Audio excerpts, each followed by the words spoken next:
السلام علیکم ورحمۃ اللہ وبرکاتہ۔ بسم اللہ الرحمن الرحیم۔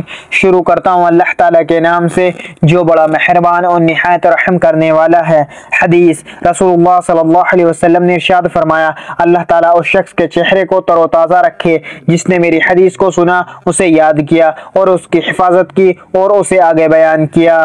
سیدنا علی رضی اللہ عنہ سے مروی ہے کہ رسول اللہ صلی اللہ علیہ وسلم نے فرمایا، مسلمان کے مسلمان پر نیکی کی صورت میں 6 حقوق ہیں۔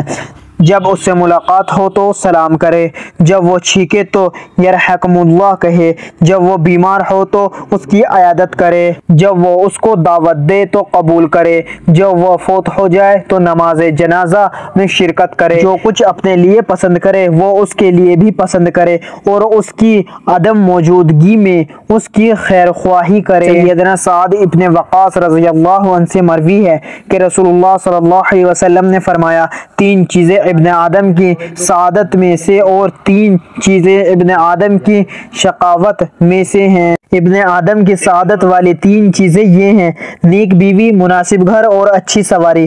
اور ابن آدم کی بدبختی والی 3 چیزیں یہ ہیں: بری بیوی، برا گھر اور بری سواری۔ سیدنا عقبہ ابن عامر رضی اللہ عنہ سے مروی ہے کہ رسول اللہ صلی اللہ علیہ وسلم نے فرمایا، 3 افراد کی دعائیں قبول ہوتی ہیں: نمبر 1 مسافر، نمبر 2 والدین، نمبر 3 مظلوم۔ اللہ تعالی ہم سب کو کہنے سننے سے زیادہ عمل کرنے کی توفیق عطا فرمائے، آمین۔